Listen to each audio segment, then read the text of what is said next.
Hey everybody, this is Larry the Cable Guy. Check this out. So I'm in my truck driving with my buddy, and we was heading up to the men's warehouse to fart in the suits, and he's listening to his phone, and I said, that sounds like Hermie Sadler. He said, it is Hermie Sadler. He's got a podcast called Leaning Right and Turning Left with Sadler and the Senator. I said, Sadler and the Senator? He said, yeah, that's his good buddy, Virginia State Senator Bill Stanley. I said, well, what in the world? He didn't know this. I said, did you know that Hermie Sadler was voted one of the 50 best looking drivers in NASCAR? He said, I did not know that. I said, because it ain't true. You never know, though. He never takes off his helmet. But I know one thing. This show, Leaning Right, Turning Left, is good. So pull up a chair right there by your phone, get yourself a cold beer, and give a listen right here to this week's episode of Leaning Right, Turning Left with Sadler and the Senator. I'll tell you what, I bet Michael Waltrip's even listening. He's always wanted to do something like that. Oh, Sadler, got another one over on Waltrip. Get her done. I'm Virginia State Senator Bill Stanley, and I'm leaning right. And I'm former NASCAR driver Hermie Sadler, and I'm turning left. Leaning Right and Turning Left is back with another edition powered by Pace-O-Matic. Hi, Hermie. Senator, how are you? Merry Christmas to you, my friend. Merry Christmas. All right, now this is part of the double Merry Shep Moss or Merry Christmas. Merry Shep Miss? What is it? Shep Moss is back. Hi, Santa Moss. Jingle, jingle. Hello. He's a regular again. Yes. Yeah. And now we're delivering what we promised after last episode.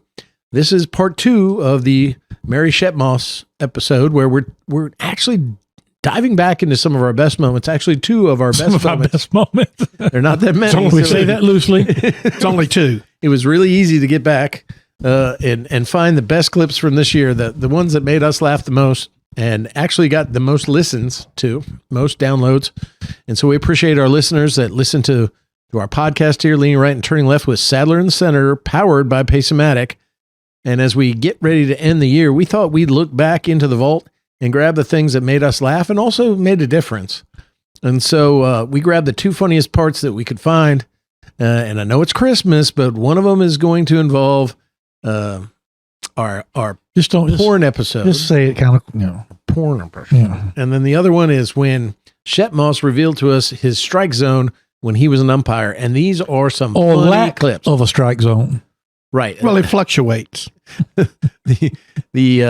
His strike zone was like a garage door. You might want to make sure you got towards the head and down permission to play that episode again, because Ned, he's got some free time on his hands. He might be going back to umpire again. I might have to. Yeah. Can you still get in the sizzle stand? Oh, I can get in the scissor stands. In the box. So for those that have listened to us, you'll remember these 2 clips we're going to play as part of our Christmas special. To remember what we did in a year in review here. But the first clip we're going to play, we've got 2 clips. One's the umpire clip. And again, it all focuses around you, Shep, doesn't it? And the other is when we were having a conversation about a piece of legislation that I had written and passed. Is that what protect children from pornography on the internet. I'm keeping kids away from pornography. Merry Christmas. I know it seems a little uncomfortable, during the holidays, but this is important. When we're talking about kids, we're talking about protecting ourselves, but we're of the older set. We're of the Gen X, right? Yes. Everybody here's Gen X.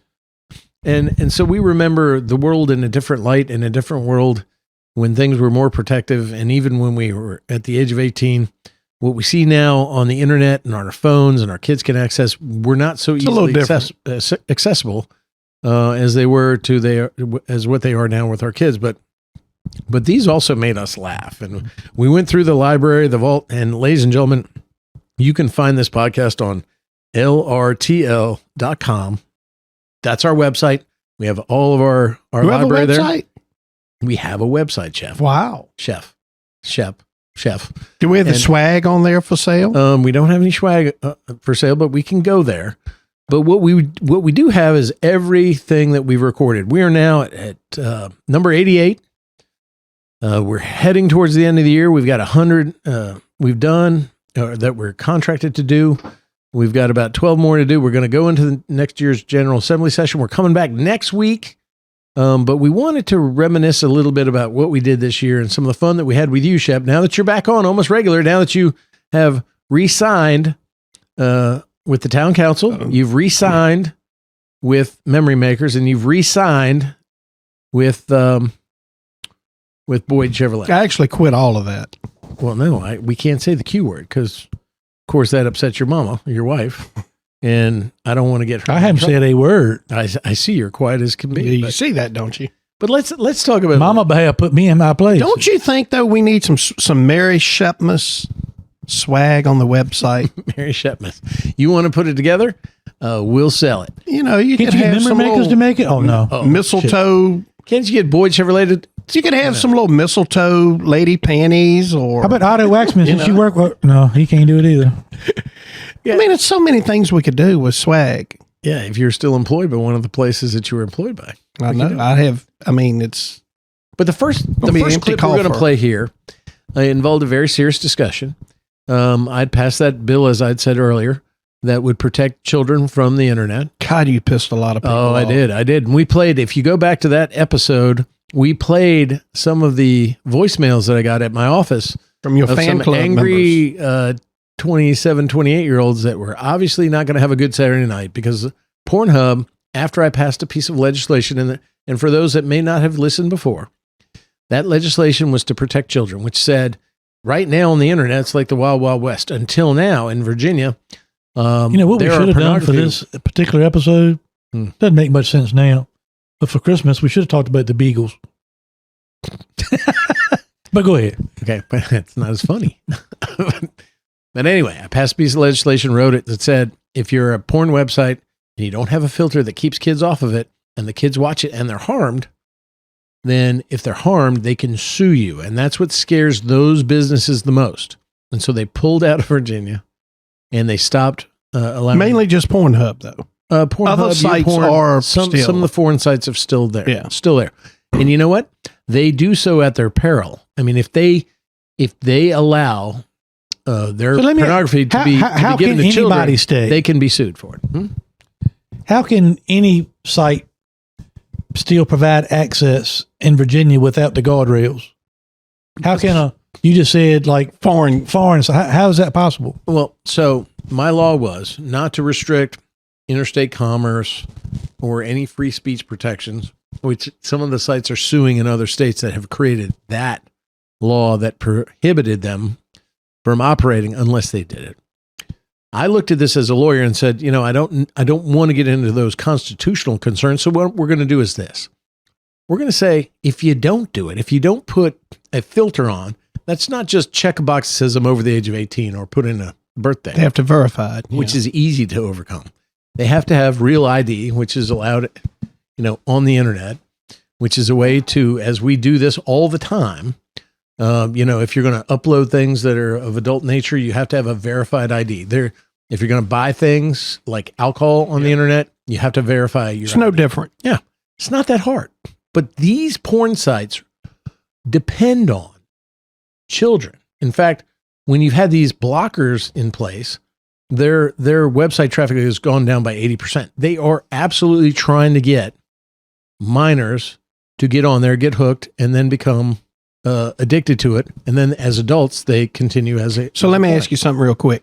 If it's a foreign company, how would you pursue them legally and they're in a foreign country? Well, you can't. You got to go through international law.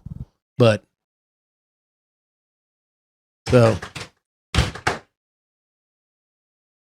you know, so it's one of those things that you have to actually fight for to start with. But you know what we got going on right now. There's a fire outside our door Hold on, I'll be right that back. you need to go tend to. From his I mean, Shep, you made a good point earlier. We got to start doing video. I told you. We got to do video. I mean, Shep, call 911. We got to have a fire department. what is Senator? We are. Oh, yeah. Still recording. Can we get a report?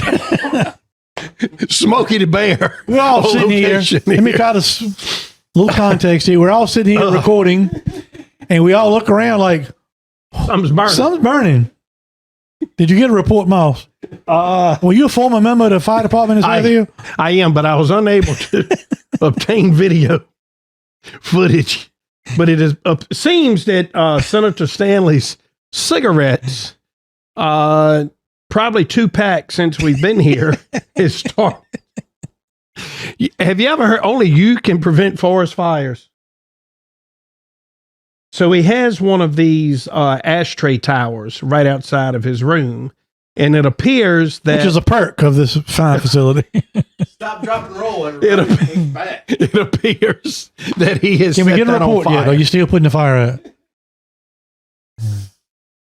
Does the podcast have cell phone insurance? Now I have a cracked screen. No, I don't. All right, listen. Well, anyway, we had a big mess outside the door. Eastern Stanley time once again. Can you tell us what happened? I'm glad I'm not staying here tonight. Somebody. It appears that somebody of the multiple people that smoke in this threesome. Okay. So anyway, You know, you may not want to go to sleep here tonight. If that thing kicks back up again, it's windy. I mean, you really could have a travesty here by your own making. Almost as bad as your porn bill. anyway, let's get back to. So that was a little excitement, wasn't it? Hey, Yuletide. You know, I started looking, and then you look at me like I don't know. What the hell are you talking about? Yeah. Then I look at you, and I'm like, something is burning. mm-hmm. I didn't do it. Well, we've been over here before, and his neighbor was smoking marijuana on the stoop. Yeah, that so was maybe that that's was what like I the thought. plumber, wasn't it? Yeah. that wasn't me. Anyway, so where were we? I can't even imagine where So we we were. were talking about pursuing a foreign. What I was asking is, how can a foreign company operate in Virginia while others can't? Yeah, because they're not bound by the laws of the Commonwealth. So, and they're over in like Yugoslavia or Romania, and so they pipe this stuff in. The internet is international; it's worldwide, and so they do what they do. But you know what? If they Does that say apartment complex on fire? God, this is a ridiculous mess. If they do that, they still could be sued. If they don't have a filter on it and a child is harmed, they can be sued. You can sue them in international court. So that has yet to be seen. But what we have here is at least a law in place that's going to protect children. And I've got pieces of legislation that are protecting kids in other ways in terms of the internet, making sure their personal information. I've filed drafted bills to be filed that will protect them from predators on the internet the best we can. I mean, it's not foolproof, just like the banning of porn with children bill that's now law is not foolproof, but we've got to do something. So we had a long discussion during the late Gaston tapes. That's what we call them. And during that time, we discussed not only the porn legislation, and I think this clip goes into that very seriously of why it's important.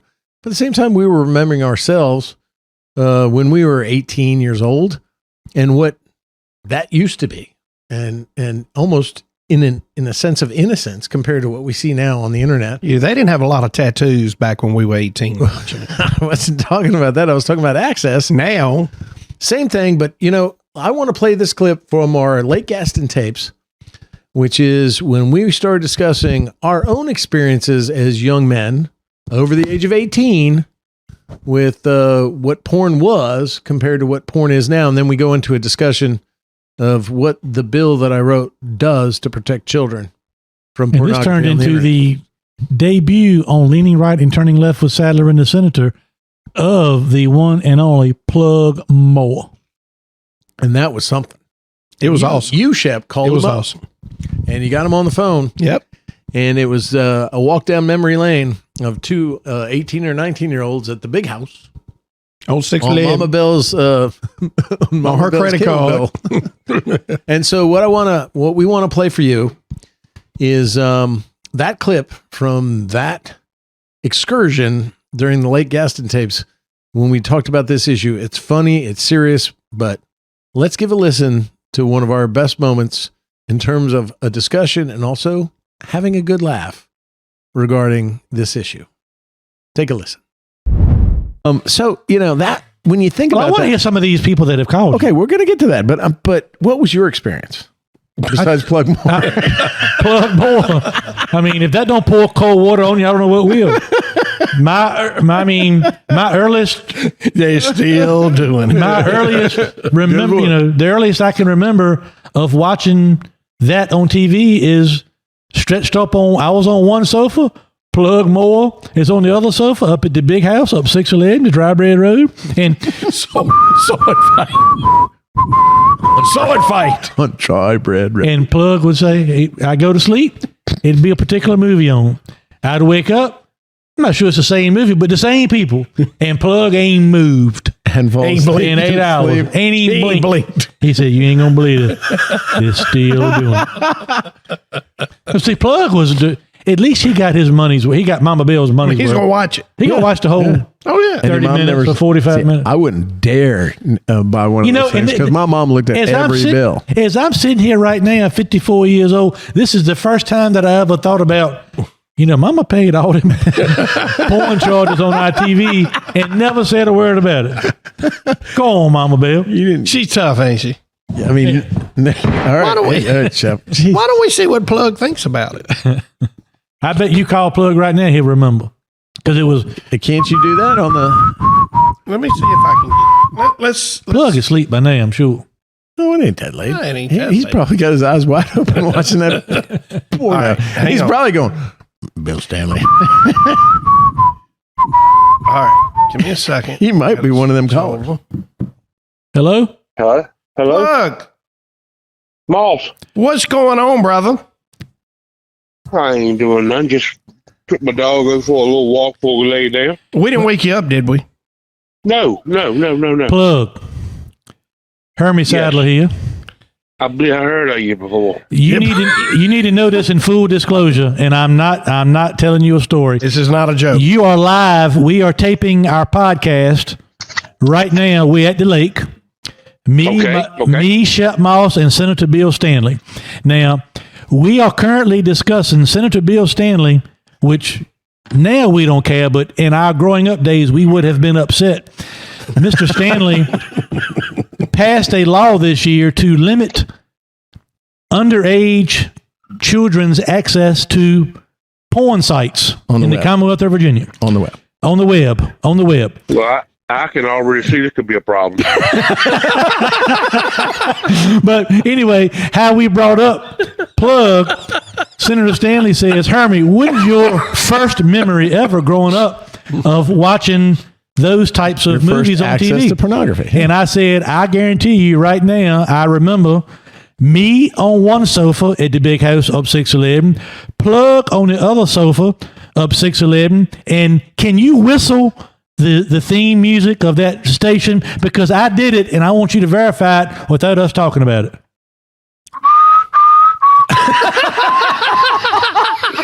This is gold right here. This is gold. And I'll tell you something else. I can give you a little name that we called it. What? We called it a doo-doo channel. Why did you call it the doo-doo channel? That's what it was.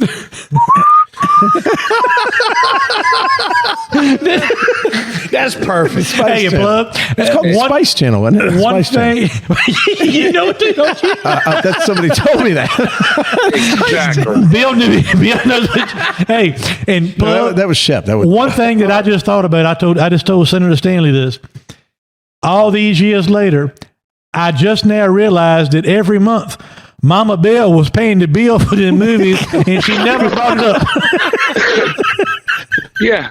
And we thank her for it because we enjoyed it. I mean, Hermie said for 8 hours straight. Point of this whole podcast, but okay. Hermie said for 8 Maybe hours it's the- straight.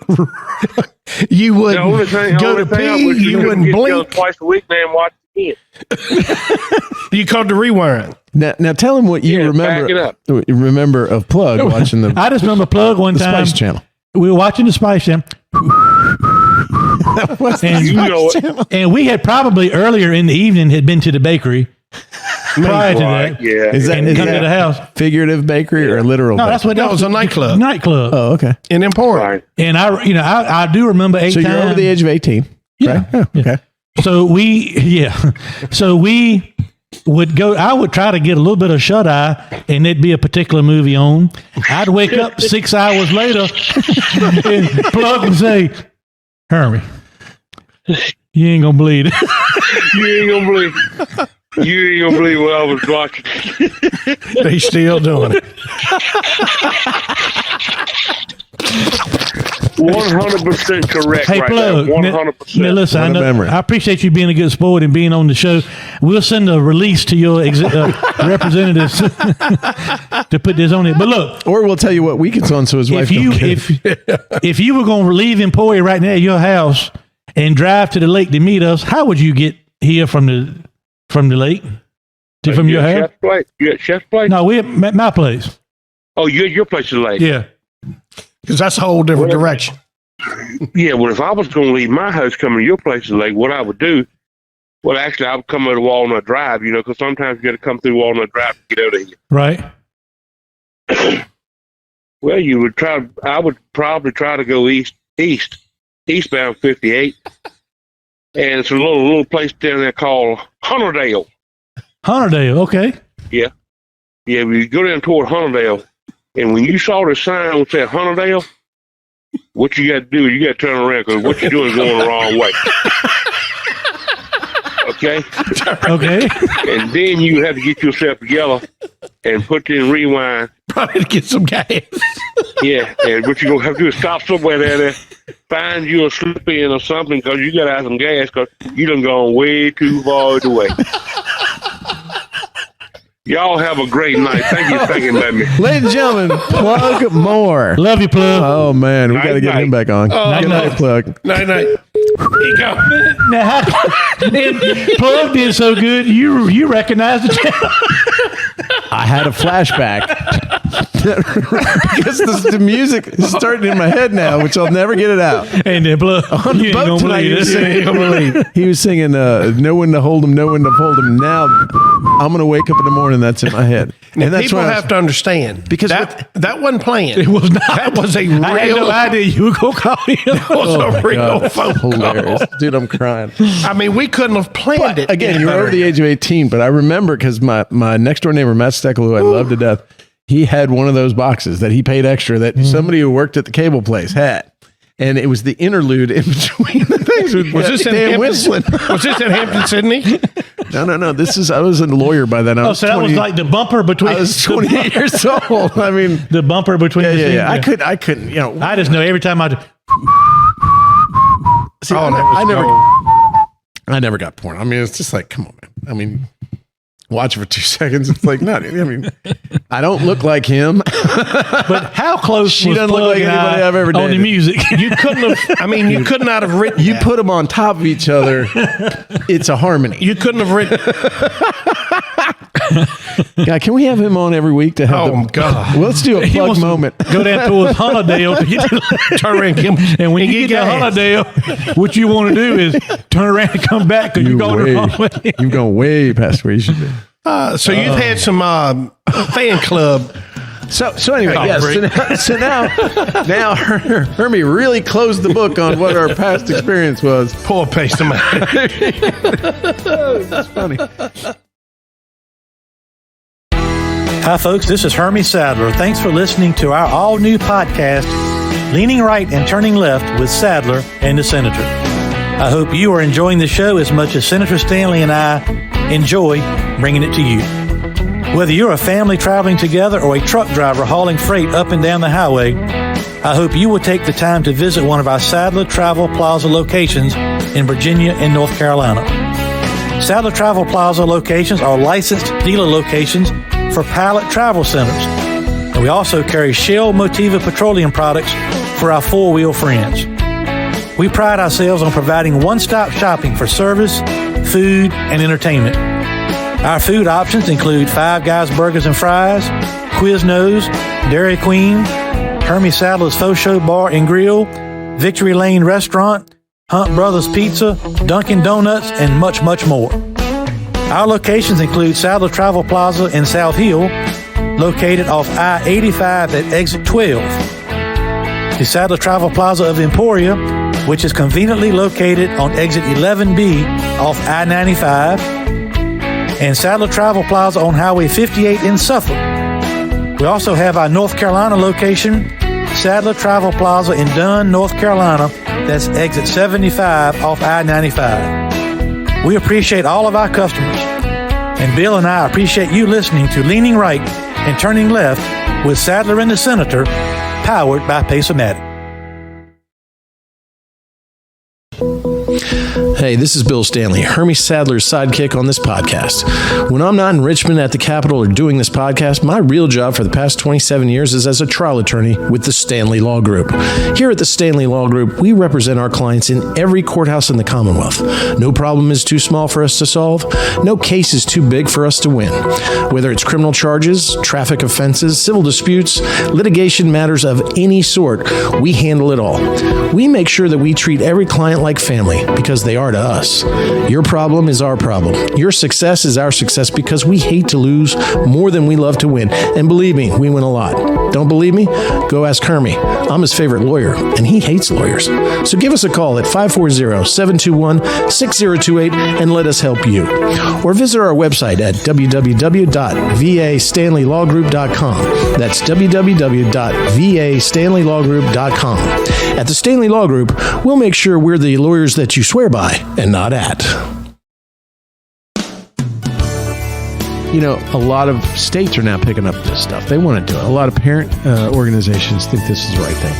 Well, a lot of Democrats secretly think it is, and they think, oh my God, I'm ruining the First Amendment. No, you're not. You're protecting children. We protect children. They don't have absolute rights to constitutional amendments. We're laughing about it. They can't vote until they're 18, for God's sakes. We're joking about it. Yeah. But we're trying to keep it light. This is addressing a serious issue. Young kids, yes. Not 20, 21, 25, 28-year-old adults. Not 18 in one day. We're talking kids. So, you know, the listeners need to understand we're doing a little tongue-in-cheek with it, but this is addressing a real serious problem with children. You're exactly not right. Adults. You're exactly so right. let's just full disclosure. Well, and I don't think that there's anybody out there who's in their right mind that wouldn't say, yeah, kids should be exposed to pornography at age 11 or 12 or 15. I mean, the deal that Pornhub put up, their disclaimer that it should be by device, and for that industry not to realize that anybody could take the device and log on. If Here comes Hermie back with his it's like the Oscar Mayer Wiener song or something. No, you know, that's why I would never have thought it was a Spice Channel. My brain went Spice Channel. That's what it was. Spice and Spice 2. That's what they. You ain't gonna believe it. But for that industry to think that it is simple as doing device verification, that's ludicrous. Yeah, and that's an easy wipe away for them.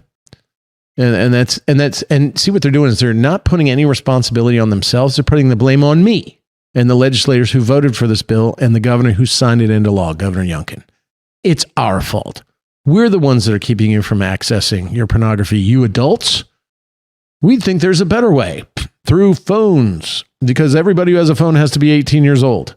Well, that's BS. Right. You know, look, my wife and I've had a real struggle in terms of giving our children phones.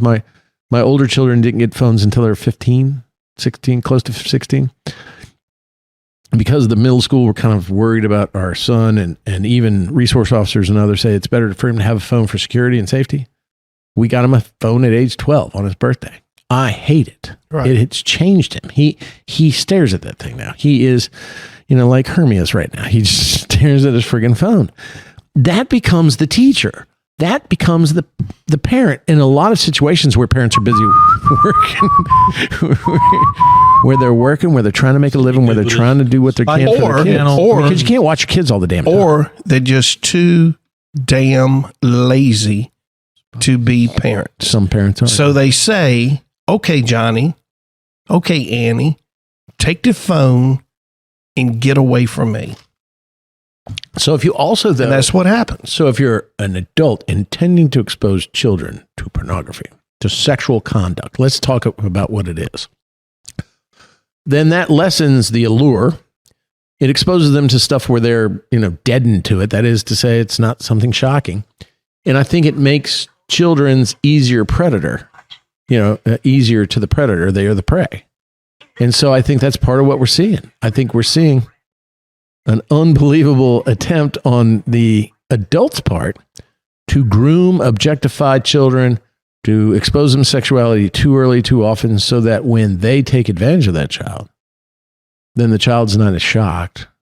The child is more compliant. Yeah, they think it's normal. And I think that is really another risk on top of the mental issues that develop from exposing them to this, even if they're not groomed or sent into child trafficking or anything else. We're having a serious conversation. He's over there trying to find the Spice Channel theme music, right? I'm trying. Yeah. Okay.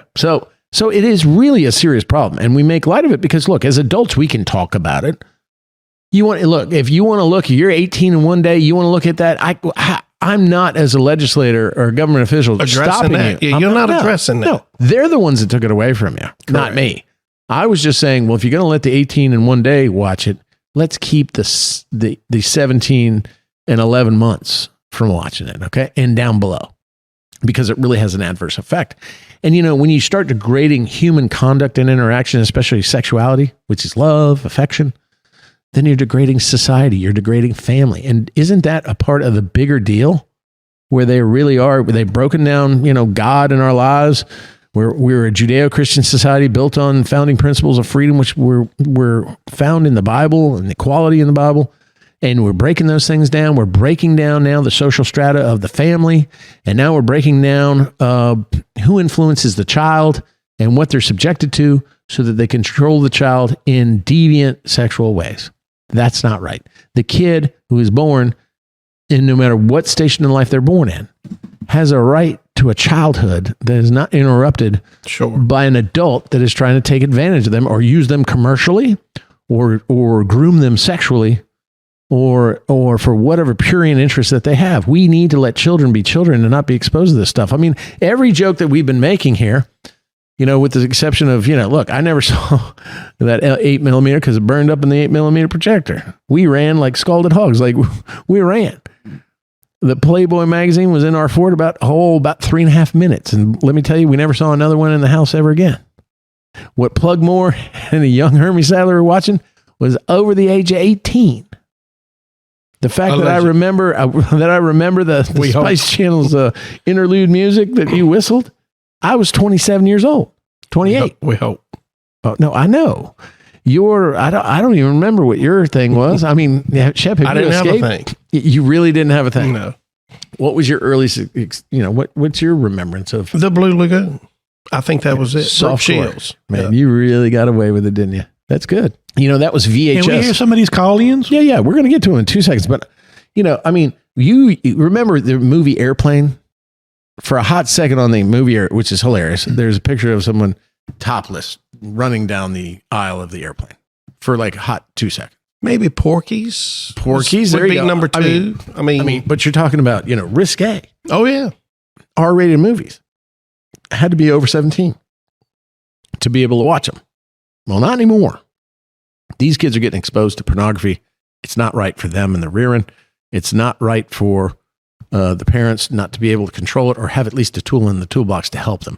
That's what this bill is. And all we asked the porn industry to do was put some safeguards out there to stop. All right. A safeguard like Mama Bell, who would have looked at that bill and would have stopped that right there in the tracks. Mm-hmm. She'd seen that. But So you were do still you an adult remember at the time. Saturday night, HBO, The Hitchhiker.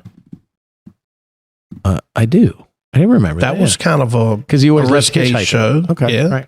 And then you had everybody joked about Cinemax Skinamax. That's right. on Saturday night. That's They right. I had forgot some about risque movies or, Okay. That's right. you That's know, right. So I guess that would kind of be my first There you go. exposure to that kind See, of you had a but you also had probably parents that really kept it away from you when you were younger, right? Yeah, it wasn't this stuff that I would imagine you would see Yeah. on like a Pornhub site. Right. Oh, and I mean, Because who knows what the hell and they're showing. listen, the content that they have, it's not what may have been in the 70s Right. on some right. porn movie on VHS or Betamax. We're talking about graphic, degrading sex acts against women or barely legal 18, crazy, weird stuff and multiple partners and things that just shouldn't be there. Hi, folks. This is Hermie Sadler. Thanks for listening to our all-new podcast, Leaning Right and Turning Left with Sadler and the Senator. I hope you are enjoying the show as much as Senator Stanley and I enjoy bringing it to you. Whether you're a family traveling together or a truck driver hauling freight up and down the highway, I hope you will take the time to visit one of our Sadler Travel Plaza locations in Virginia and North Carolina. Sadler Travel Plaza locations are licensed dealer locations for Pilot Travel Centers. And we also carry Shell Motiva petroleum products for our four-wheel friends. We pride ourselves on providing one-stop shopping for service, food, and entertainment. Our food options include Five Guys Burgers and Fries, Quiznos, Dairy Queen, Hermie Sadler's Faux Show Bar and Grille, Victory Lane Restaurant, Hunt Brothers Pizza, Dunkin' Donuts, and much, much more. Our locations include Sadler Travel Plaza in South Hill, located off I-85 at exit 12. The Sadler Travel Plaza of Emporia, which is conveniently located on exit 11B off I-95, and Sadler Travel Plaza on Highway 58 in Suffolk. We also have our North Carolina location, Sadler Travel Plaza in Dunn, North Carolina. That's exit 75 off I-95. We appreciate all of our customers, and Bill and I appreciate you listening to Leaning Right and Turning Left with Sadler and the Senator, powered by Pace-O-Matic. Hey, this is Bill Stanley, Hermie Sadler's sidekick on this podcast. When I'm not in Richmond at the Capitol or doing this podcast, my real job for the past 27 years is as a trial attorney with the Stanley Law Group. Here at the Stanley Law Group, we represent our clients in every courthouse in the Commonwealth. No problem is too small for us to solve. No case is too big for us to win. Whether it's criminal charges, traffic offenses, civil disputes, litigation matters of any sort, we handle it all. We make sure that we treat every client like family because they are to us. Your problem is our problem. Your success is our success because we hate to lose more than we love to win. And believe me, we win a lot. Don't believe me? Go ask Hermie. I'm his favorite lawyer, and he hates lawyers. So give us a call at 540-721-6028 and let us help you. Or visit our website at www.vastanleylawgroup.com. That's www.vastanleylawgroup.com. At the Stanley Law Group, we'll make sure we're the lawyers that you swear by and not at. We got to find a way to have Plug more on the podcast more often, but also I'm glad we, on the back end of that, had a chance to really talk about what the bill, the seriousness and the good things the intentions of that legislation. And like a lot of things we talk about, if it helps, and I know it's helped more than one, but if it helps keep one person on the right track or out of danger or his family out of danger or problems down the road and things of that nature, then it's been a success. Well, and not only that, though, it kind of is, we're in our 50s. To compare me barely. Yeah. Well, okay. Me and Shep. To compare and contrast on the way it was only 30 years ago compared to what it is now. Huge difference. The risks to our children now and the lack of risk, where it was more kind of innocent. We'd giggle about it. It wasn't taken seriously. It wasn't part of our lives. There might have been a moment when you're on the couch at the big house. And you had a funny moment, but you did not have that as a part of your life. Yeah, that's a very uncomfortable thing you just did with your mouth. And it looked weird too when you did it. But the difference between just the difference a day makes, the difference between us growing up and to what our children are subjected to by having a phone in their hands or the internet at their access, to even have those people that seek to do our children harm may not be, lurking in your neighborhood, but they don't have to. They can come through your front door without ever opening it. Absolutely. Through the internet. And it is such a scary thing. So I hope in a little way that we've changed some lives. I've gotten some letters from some parents that said this has changed their kid's life, and has cut off the access that they had to something that was harming them at 12 and 13 years old. I mean, these are serious issues. As much as we made fun and had a had a walk down memory lane that was funny.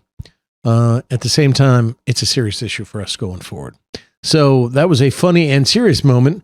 But now the next one is a funny moment. This is my favorite. This is my personal favorite. Now, of all the podcasts we've done, Herm, I have 88, one 87. I love the Elliott Sadler stuff, especially the interaction between Elliott and Hermie. We've had 2 episodes. Go back in our library, find those Elliott Sadler episodes. Another one that we had was when you just railed on me when I had Joe Camerata at our office talking about the Paula Jones case. We had 2 totally different perspectives on what happened, we had representing Bill's story, one of the biggest cases. and then we had the truth, nation. The real story. Mine was more the truth than his. But this one here was totally spontaneous. So we had been away for a couple of weeks, 2 or 3 weeks. Your election had happened in the primary in June. I was out of sorts. I was not in a good mood. I did not want to tape. I was in contract negotiation. That's right. You were trying to come back, but also staying firm on your requirements to come back, which was a bag of Cheetos and something else. But we came back to this podcast in June, and you said, let's do it at my lake house at Lake Gaston. And I came over there and we were going to do an overnight and we were going to tape a bunch of shows. We did that. Shep shows up in this monster pontoon. I mean, pontoon rock. Big boat. And was all full of himself. And we then taped, I think, a couple of times. And I think we went out on the lake, ate dinner, came back and taped this one. Yeah. But this one, when we came back, it was just an amazing moment in time. It took on a life of its own. It did, because we had no intention of talking about something that I didn't know I had in common with Shep Moss, which was I was an umpire in Vienna Little League. Which is you were a good umpire and Shep was... I knew what the strike zone was. I actually went to Williamsport, umpired there. Williamsport, Pennsylvania, home of the Little League World Series. During the Little League World Series, the preamble and the run-up to that. And then all of a sudden, Shep Moss starts talking about him being an umpire. And it erupted into a 25-minute conversation. Erupted. And I learned that what I was missing in my career was... I know, why are you talking about erupting? That was in the porn. It's still Christmas. But I learned about how you crank the weed eater. I learned about the scissor... What was that? The scissor stance. Scissor stance. He went from the box stance because of his belly. He had to go to scissor stance. Yeah. And the strike zone, which was totally hilarious to me. And to all of us. I mean, we were actually there to interview Jonathan Cash, who was our race car driver. State police sitting next to us, and it had nothing to do with him for 25 minutes. He didn't know what the hell to think. He sat there and looked at us. Like, why am I here? And as Hermie just said, I realized that when I was an umpire, I did not have the state police pressed uniform that Shep Moss had. I did have one. He said, it looked like a strike. And it sounded like a strike. Yeah. And so, have you umpired since then? I have not. I've not been asked back. But you told us that you would have been asked onto any field to umpire a game. I do believe that. Absolutely. I believe that. It may not be true, but I believe it. And Hermie Sadler believes that the legendary Santa is the true Santa. So this is another clip that I think everybody should listen to. This is one of the things that made us laugh uproariously. We still joke about it. It was so much fun. Listening totally off the cuff, totally off the subject, not something we planned on talking about, the Shep Moss umpire strike zone dilemma. In fact, this is probably why we don't have production in cue cards today, just because that was... And no video? No video. We don't have anything because all this was off the cuff. And this is a part of our Merry Shep Moss Christmas look back at the year of 2023 with the Leaning Right and Turning Left podcast. Guys, give this a listen. We're still giggling about it. Listen to it now, and we'll come back in a second to see what you think. And move my haircut.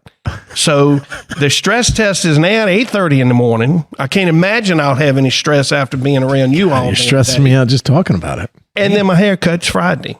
I'll be announcing the opening ceremonies of the Dixie Boys World Series that's taking place in South Hill this weekend. Teams from 12 states. So it's going to be a big time. I got a busy weekend coming. So you need to have your hair at the perfect level. And I'm playing in a golf tournament, mind you, and y'all both know how that's going to end. You playing this week? So how does a haircut help you with any of that? Right. Don't you wear a baseball cap at a baseball game? No, not when I'm announcing. Jonathan's doing Are here. you not umpiring anymore? No, I'm announcing now. He used to be the ump. Come on, Blue. It's in the book. Ask Elliot. It's in the book. He'll tell you. Man, I used to umpire. I umpired. There's Vienna no way Little in League. hell you umpire. Absolutely. In fact, I quit playing baseball so I could umpire With that? because it was making money. I get $10 a game for Vienna Little League. My most famous story is I threw Joe Theismann out of a Vienna Little League baseball game. It's a very true story. It showed up in the Washington Post. Can we talk to our guest now? Sure, but you don't want to hear my interesting story about Joe Theismann? Guys, let's hear your story about Okay. Joe Theismann. So Joe Theismann had a son, and he'd won the Super Bowl. He had a son named Joey, played on the Orioles. And he was a big guy, a big little kid. And he could throw some heat, but his big heat, little kid. his heat Well, you- had well, you- no control. Just so I understand. What age group Are you is behind the 12. Are you behind the plate? 12 and under. Yeah, Okay. yeah. I got the. How do you ring somebody up? What do you mean? How you throw them out? I mean, are you cranking the weed eat on them? Are you doing the karate chop? I mean, how you calling strike three? Mine's right hand up here, right there. Make the fist. Out. Even for a call out? For call strike three? He looked like he's done that before, doesn't he, John? He's got a lot of right wrist in that strike That's call right there. Pornhub left the Commonwealth. Shep, when you did you ring them up? I had a couple different moves depending on whether they was swinging, whether it was down the gut, whether it was on the corner a little bit. I had a couple different moves. Like what? Let's see. Well, you crank Describe. the weed eat on them. You What can, does that look like? Oh, that's You're pulling the cord. yeah. You're pulling the cord. Okay. all right. absolutely. What's another one? If I'm swinging a miss. If you're swinging and it's just strike three, you just signal strike three. You don't say anything. You don't do anything. Everybody knows it's strike three. Okay. So if it's a close pitch that you're going to give the pitcher, that's the one you have to sell the most. So that one you may get a little more animated on. All right. So how would you be more animated then? I mean, do you do like a Michael Jackson moonwalk kind of? Well, No, would you say that's on the corner or No. You don't say anything. You wouldn't Just point all where the it was? strike. No. Floyd hell Coley no. used to talk all the time. Oh, Floyd Coley said, yeah, down the middle. No, you don't. So what no. would you do on a close one? Oh, Maybe chest high, a little bit on the inside. well, that's a ball. That's No, not still strike. inside.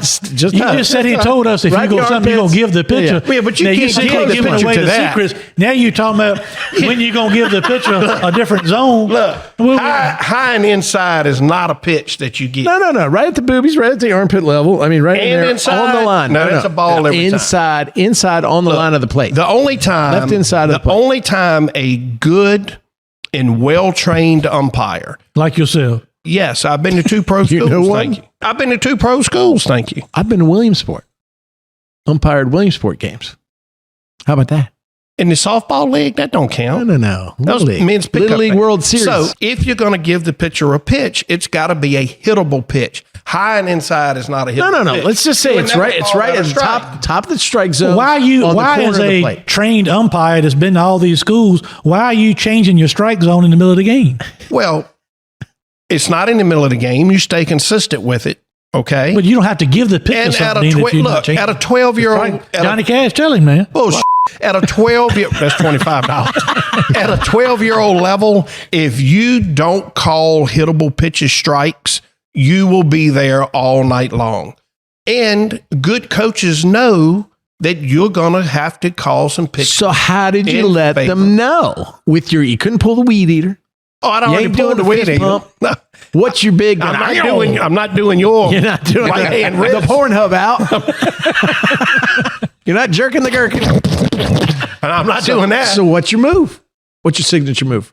I mean, I really got to stand up and do it? Yeah, you gotta see it. Oh, Absolutely. hell. Are you we'll going to do yours? We'll describe it. Will you do yours? Sure. You're going to do yours. Sure. He just said his. Yeah, I do this. Oh, that was... And I'm pointing. Yep.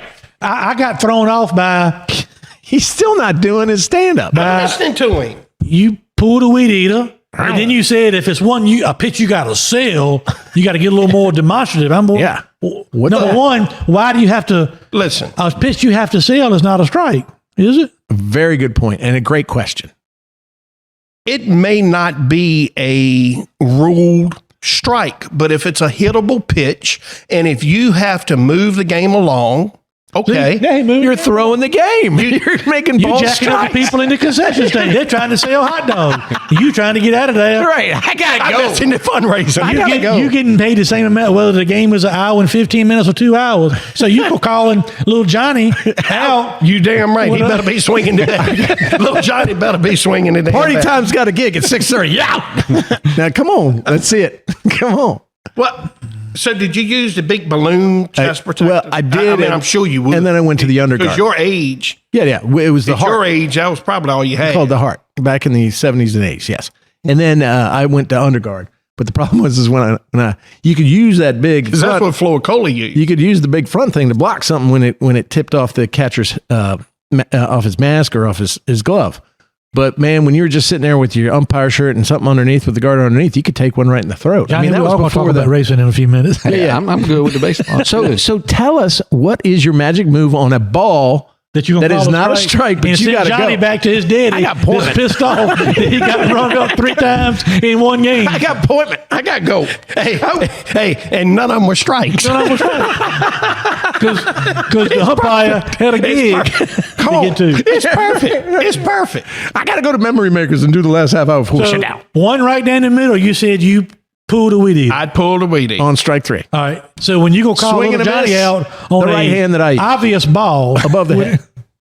Right? You make the fist. No. On a call that you've got to sell. All right, look. which you shouldn't be making, but go ahead. I got to sell because it flew over the kid's fucking head. But I got to go. Come on, man. That's not what I said. It was close. All right. Stand up, show us. We'll describe I gotta it. show you. Yeah. Okay. Yeah, that's what I'll we're show asking. All right, here we go, ladies and gentlemen. I'm going to try One to do a right down the play-by-play. middle is just a Yeah, let's do the down the middle. So depends on the You size use of the front bat. guard? No, Use no, the- no, I use under Underguard. So depending on the size of the bat, I'd either do a box stand, Uh-huh. but then I got old and fat. My belly would hang over, so I had to go to Get a little closer to the mic there. I had to go to the sizzle stand. See this? Did you use it? One knee No, you forward, couldn't do- one knee back. Yeah, I got both hands on my knee. No, I was younger when I did this. I was the age of 13 So if to it's 18. one right down the pipe, I might just pull the rope on. Okay. Okay, right there for strike 3. For strike How about three. 1 and 2? You just throw the hand up. Oh yeah, I just point to the side, kind of casual. It's one down the pipe. You don't- strike, and Okay. I just point. All right. Okay. Okay, if it was a ball, I just say ball. I don't point. I don't tell them where it's at. Now, how'd you Right. say ball? Did you go ball? Ball, Really? Just ball? just ball. So a strike. Ball. You just Yeah. All right, down the middle, pop, strike, and I'd point. All right. So he Okay. stands up If from I'm a scissor using kick. the box stance, All right. I would say strike, and I'd stand up and kind of do like a time. That was my big thing. Okay. Make the grip. Yeah, but you're doing Right hand up there. Yeah. I'm trying to entertain the multiple crowd. gyrations.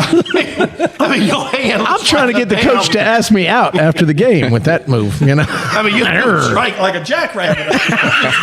Strike. Okay. All right, here's the ball that you want to be a strike because you got to go. All right. The one you got to So it comes sell. in and it's close. Now you gone to the scissors late in your Scissors? career. Yeah, because my belly. I had to go to the scissors because it was just so much easier. Okay. Right. And so if it came in, I would go and like, 3.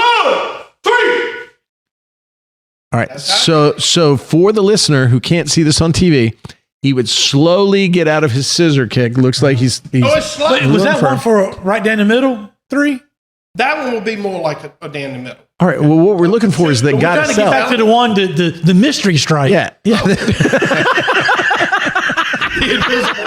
The invisible pitch that you're pissed off because Johnny's daddy bought a car from Hardy Ford and you're going to ring him up on a ball. That one. That's the one we're trying to figure out. Right? For 10 minutes, we're trying to get this one out. You know what I would tell the daddy? It sounded like a strike.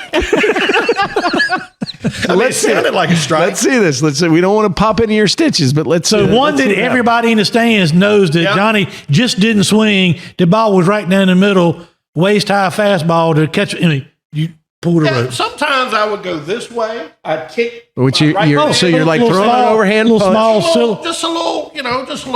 So he pulls out and makes a punch to the right Yeah. without changing position. All right. So he Okay. takes his And right hand. one right down the middle. I'd go, hey, Oh, just hit 3. himself. Sometimes I just throw my hand All right. up. Now, We're getting to the strike that wasn't a strike. All right. But I mean, I have never wanted an ending so bad in my life to see what happens here than right now. All right, now here's the pitch that sounded like. Best Here's podcast the ever. pitch when you're not saying it, but thinking to yourself, you just wait, Johnny. I'm going to be here all damn day. You fitting to go back to the big. There's not many more scissor kicks I can give in this game. I got to get out of here. My belly. Please swing. So we're looking for the one those are that coming. is clearly not a strike, but you're going to ring this little kid up Yeah. for a personal reason. Okay, go ahead. Oh, well, if I'm going to do that, I'm going to turn to the side with this hand. And you're going to find the dad. You're going to find dad over there with his chap against Yeah, him. Johnny's dad. Look at dad, I'm going, look at that. He's got the middle finger out, and then yeah. he pulls it under. Well, let's see your. And I saw a kick. Well, let's see your strike three. Now, one more question, then we get to your bill. Why would you go the other direction on a left-handed batter? Well, if it's a left-handed batter, you always signal strike. You always signal strikes, regardless right or left hand, with your right hand. Right. A strike. Strike is the right hand. But so the crowd could see it, you would point to your left with your right hand. Okay. On the third How strike? many times were you any escorted strike. out of the baseball The field? third on a left-handed, would you and didn't point here? Or It just depends on the pitch. It depends I'm really on worried about who's getting pointed to. It depends Because that on can really cause a problem. you're not Gotta supposed to call use your finger couldn't like you, that. Johnny? It could very well be. You're not supposed to use your finger like that. Hey, look, it depends on the pitch, the game situation. It depends on a lot how you would call strike. But so three. you're willing to admit on the podcast that as an umpire, the score of the game and who's batting would. I did not say that. Okay. I did not say that. Or if you're running a little late and you're worried about daylight, or you got something to do. And I didn't say that either. Well, it sounded like it. Look.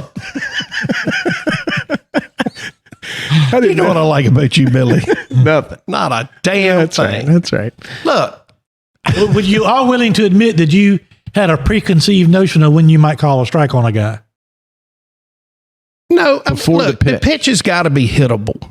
If it's hittable and you're calling 8-year-old kids, you've got to call some hittable pitches. If you're waiting for a 17 by 17 inch strike, it's walk, walk, walk, walk, walk. The coaches that are good coaches that have been around the block for a while, they know you're not going to have any problem with Don't you have a slaughter rule where you just like, if they're just scoring all these runs, you're going to get out early anyway? Who wants to stand out there for an hour and an inning with no hits?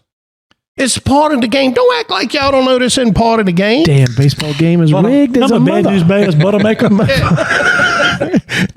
Don't act like y'all don't know Chico's this. bail Get up, Engelbert. Chico's bail bonds is not getting their mean, sponsorship money if they're done in an hour. Even on TV, even with K-Zone, the umpire will ring them up on occasion on a questionable pitch. Have you ever been like pitchforks and torches like chased out of a baseball I stadium? never have. I never have. And I tell Was you it why. close? I tell Was there a you- close no. moment?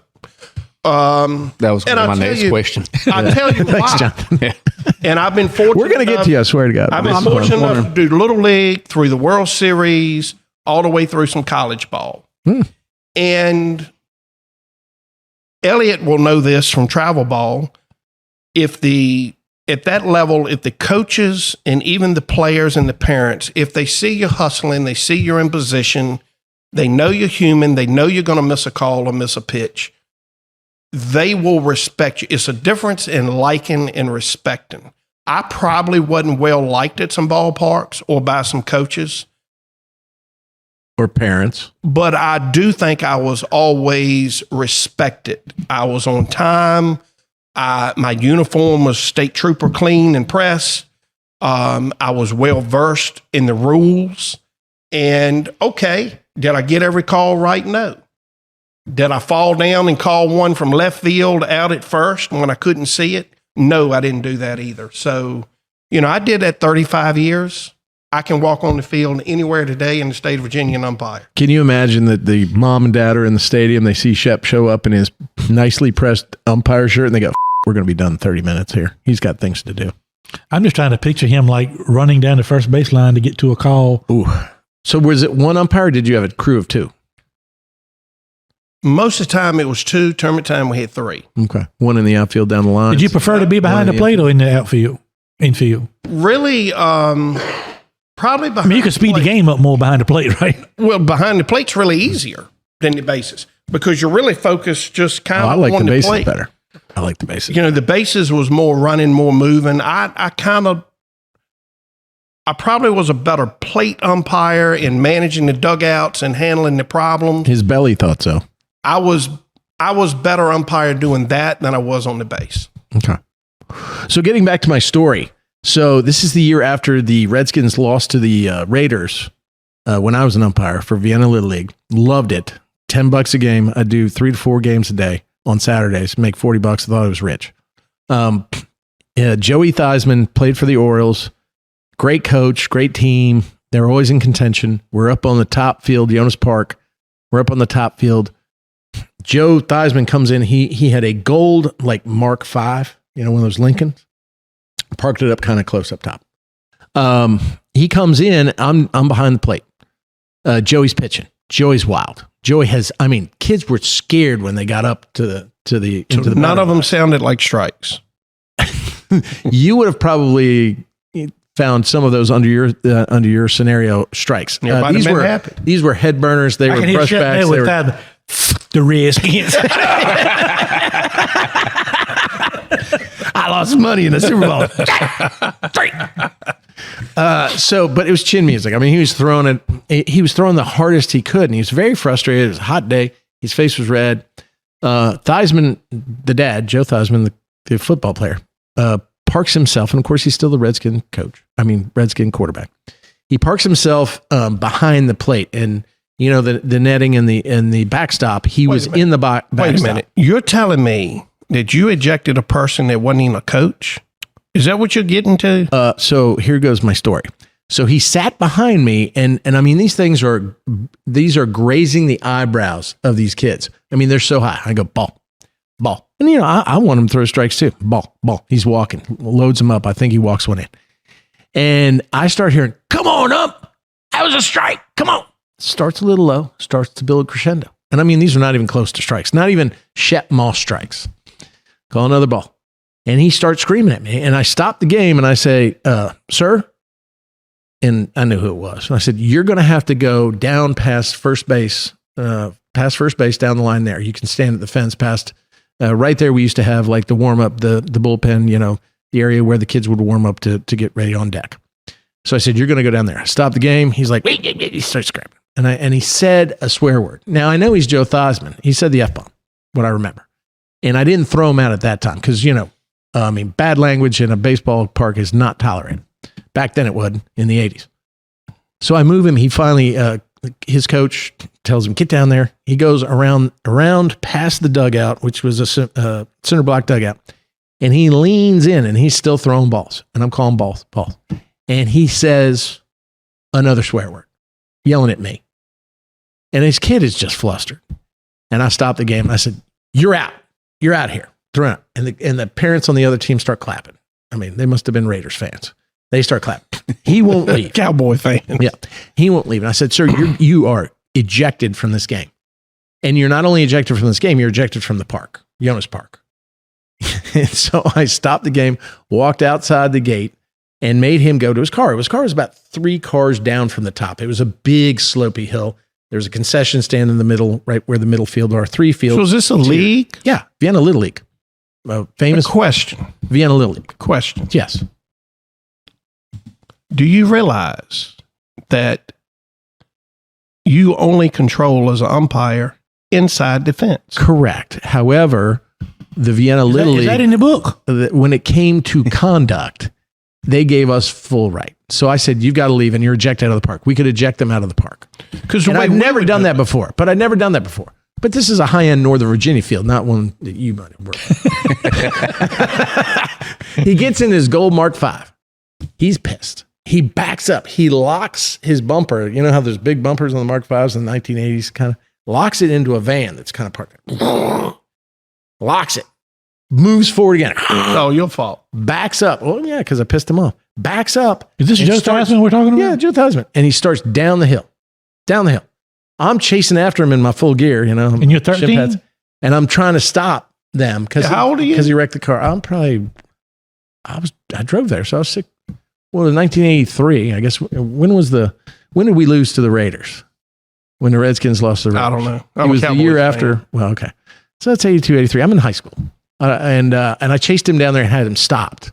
Well, there was a guy there named Tony Kornheiser or somebody who was a reporter. From ESPN? Might have been. Pardon the interruption? Yeah. I think that's him or one of the others, not Will Bond, but there was another one. And he was at the game and he wrote about it. And my dad comes in and I had not read the sports page and said, what the hell did you do this weekend? But I held the notoriety and fame of kicking out the Super Bowl champ and MVP. So what we would do as umpires, if we were having a problem with a spectator, and if we could determine which team they were with, and most of the time you can, we would casually go by the head coach of that team and say, hey, Hermie, tough game, I get it, but you're going to have to do something with Stanley back here. He's causing a problem. I'm going to give you opportunity to handle it. And if you can't, then I'm going to handle it. But the way we would handle it is go to somebody with the league and say, Cash, I'm going to stop this game, and both teams are going in the dugout until he's out of the park. And then I would let the league handle it. Sometimes the leagues would have to call the police because it's public property. As you know, the leagues don't control the property. So the town would have to send a police officer over. The Little League owned the whole property. Oh, well, that's a little different situation than what I was in. Jonas Field. Because legally, I think you would agree, the umpire doesn't control the park. You can't make me leave the park. Well, there was one time in Nottoway Park, which was across from where I lived, and I was doing a Little League game. We had one Little League field, and we had a regular sized baseball field and a softball field up above. And the parents were so unruly that I moved them. I was able to move them off the bleachers, the bleachers right into the backstop. And then I moved them up to the softball field above. And the problem is that now they were over top of me and they were even worse. But I could not remove them from the park. One more baseball question, then we got to get to our guest, John, over here, because he drove like 6 hours to get here. And he's like, what the hell, man? So effing glad I came. Right, you're on the bases. Yeah. You get a 50-50 call. Let's say a ball is hit the shortstop. He dives. He throws the ball from first base to first base from his knees. And it's a 50-50 call. How you calling it? Tie goes the runner. I mean, they arrive at the same time. It's a 50-50 call. What is your definition of a 50-50 You're saying call? because he made it's such a cow-ricking play, you don't want to. On a 50-50 call, you would not reward the defender for making that kind of play. If I can't make the determination of clear out, then I'm going to give it to the runner. Okay. Yeah. That's what I used to do.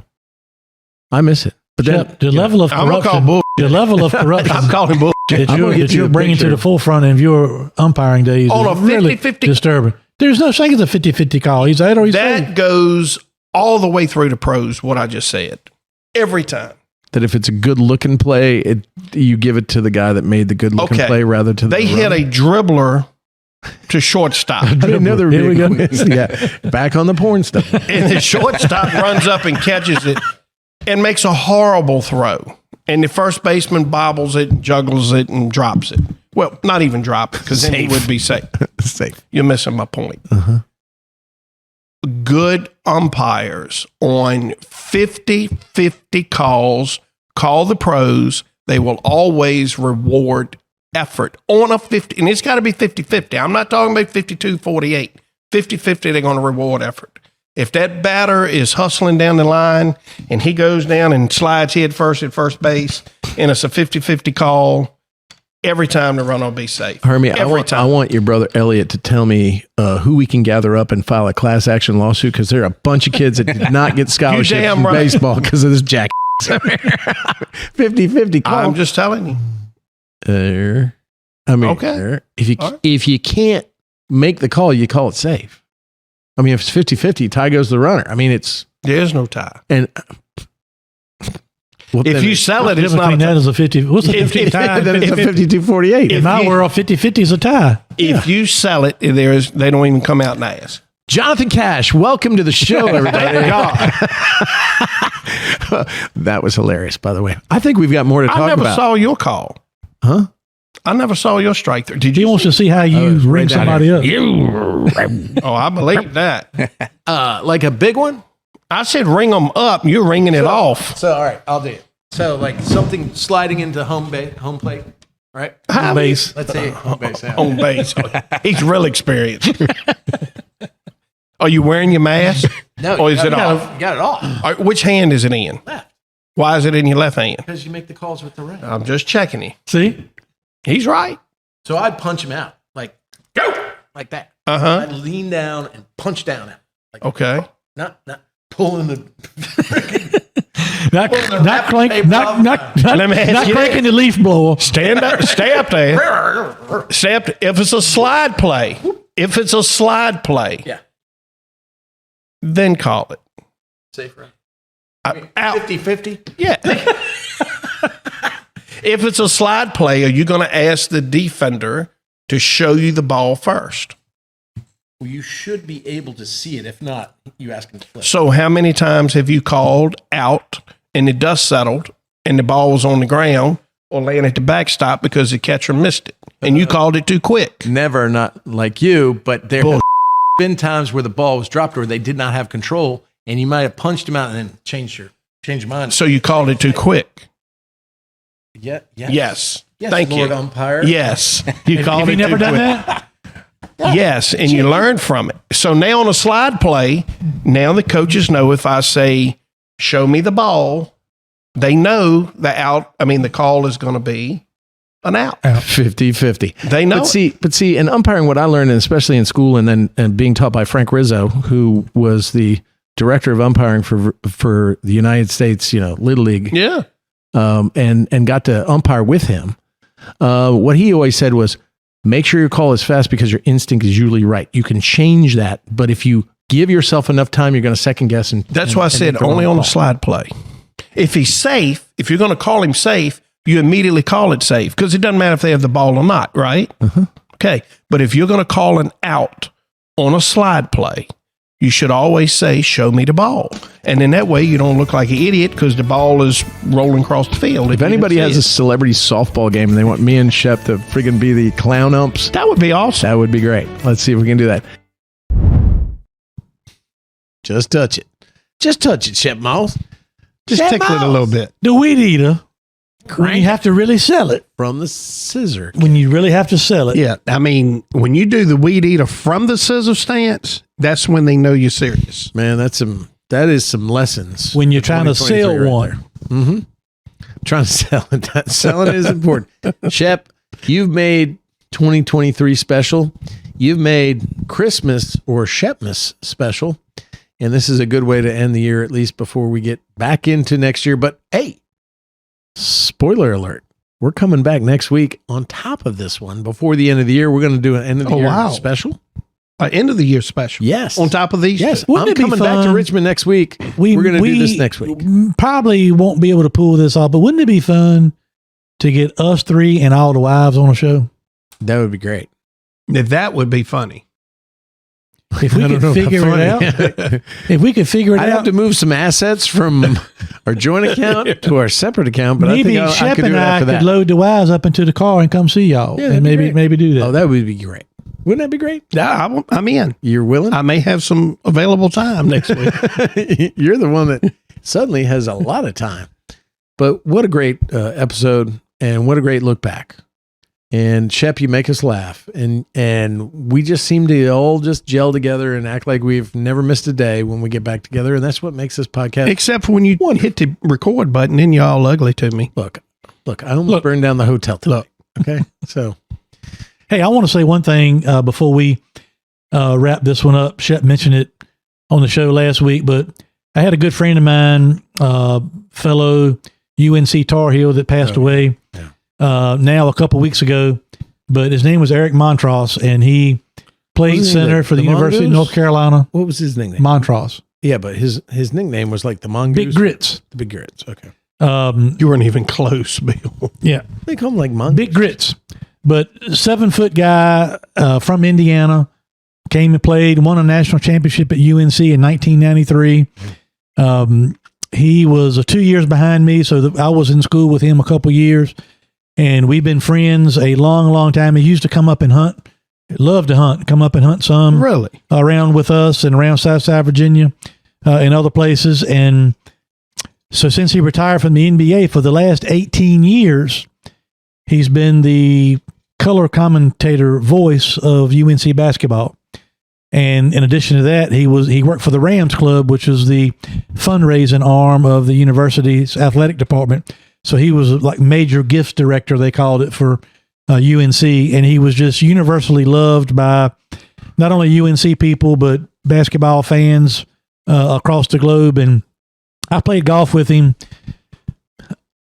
about a year ago and found out shortly after that he had been diagnosed with cancer. And I talked to him, talking about what a selfless person. I talked to him about 3 weeks ago, and I knew he was sick, but I certainly didn't know how sick he was. And of course, he was talking about loved NASCAR racing, of course, talked about hunting. He always asked about Cora. And I told him about the grandbaby and all that, because he sat courtside for those 4 years when Cora was cheering. Yeah. So he always had a kind thing to say about Cora and all that. But surprisingly, and even those that I've talked to since his passing say up to a couple weeks ago, he was still active and working out and things of that nature. But he passed away, and so just want to send my condolences, sincere condolences to Eric's family. He's got 2 kids. His daughter, on the Sunday that he passed, graduated from the University of North Carolina. Wow. Same day. And then he's got a son that just a couple weeks ago got engaged. So, as sad as the whole thing is for Eric, he's got kids and things that are, graduating college, a lot of milestones, getting engaged, getting married, and a lot of things that he's going to miss. But I tell you, one thing I can say I've been blessed with on this crazy life that I've lived is I have a lot of really good friends and met a lot of really cool people. And when it comes to being those kind of people, I put Eric Montross at the top of the list. And so my condolences to his family, and just wanted to say that as we ended this show and go into the new year and all that, we'll continue to be thinking about Eric's family and friends, and I'm going to miss seeing him when I go to Chapel Hill, that's for sure. Heartbreaking and very shocking event. Nobody knew he was that sick. Did not. So he's 53? 52. Wow. Born September 23rd, 1971 in Indianapolis, Indiana. Died December 17th of this year, age 52. Went to Lawrence North High School in Indianapolis, Indiana. College, 90 to 94. Yep. 4 years at North Carolina. First round pick, 9th overall pick by the Boston Celtics. Played from 94 to 2002 at the position of the center. Mm-hmm. What everybody remembers is he was the 00. Not a number that was one of his most famous games. I don't remember the year, but he got a busted eye playing Duke one year, and he played like the whole second half. There's video of him shooting free throws and stuff with his basically his eye socket busted. But tough player. But I tell you, just a gentle giant. And I got to spend some quality time with him personally, and it's a really a shame. But I talked to some people, as I said, since he passed. I even talked to Eric Hoots, who is kind of in charge of Carolina basketball these days, as far as the logistics and the business side of it. And he said they are all just shocked at how quickly things turned, and he passed. So cancer sucks. Yeah. And he won't be replaced very easily. No. Played for the Boston Celtics, He's been Mavericks, New Jersey Nets, 76ers, Pistons, Raptors, NBA All-Rookie Second Team 95, NCAA Champion 93. Yep. Two-time consensus Second Team All-American 93 and 94. First Team All-ACC 93. Second Team All-ACC 94. First Team Academic All-American 93-94. 00, honored by the North Carolina Tar Heels, and retired. And he was doing games First this team year. Parade All-American when he was in high school, 1990. Yeah. McDonald's All-American, 1990. 2,071 career points in the NBA. 2,159 rebounds per game. Average of 5 per game. Just an amazing But more recently, at North Carolina, he was the voice of the Tar Heels for the last 18 years. So that was a job that he loved, being back in Chapel Hill. So you hate to see that. And I'm sad sorry for your loss, too. And I think all of Tar Heel Nation is sorry. He was a quiet giant. Great guy. And he was an amazing Great human guy. being. Never had the chance to know him, but had a lot of opportunity to watch him and see him. He will be missed. And the Lord gathers the best and takes them with him and wraps his arms around them. Eric Montross will be missed. He is Big one of grits. those Tar. that lives and walks with angels now. So, ladies and gentlemen, let's remember as we go into the end of this year and celebrate the Lord's birth, our Lord and Savior Jesus Christ. There are so many good people in the world, so many good souls that we say goodbye to and we remember as we end 2023 and go into 2024. Ladies and gentlemen, bless you all. Grab your kids, hold them tight. Thank your mama, thank your daddy for bringing you here, and don't forget your purpose in life. Ladies and gentlemen, I'm Virginia State Senator Bill Stanley, and I'm thinking about Eric Montross, and I'm leaning right. I'm Hermie Sadler, turning left. Rest in peace, Eric. We appreciate everything, and enjoy you guys too. Great way to Love you. wrap up another show. Absolutely. Shep Moss. Thanks for having me. And, Jingle, jingle. We'll be back next week with another episode of Leaning Right and Turning Left with Sadler and the Senator. As always, powered by Pace-O-Matic. God bless you all.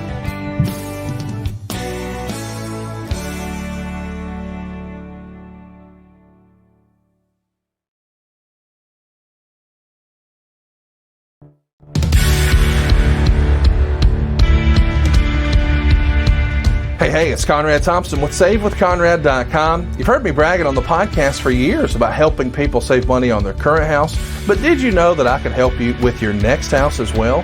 That's right, we can get you into your next house with zero down.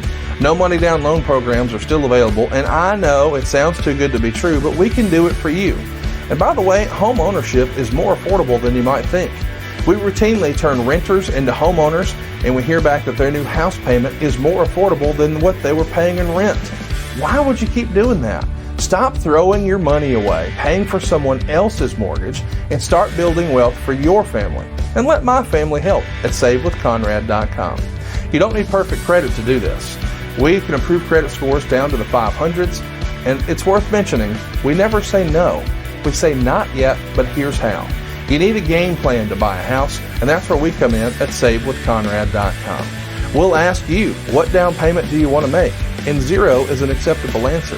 And what monthly payment do you want? And then it's time to go shopping. Find out how easy it is and how affordable it is to become a homeowner at SaveWithConrad.com.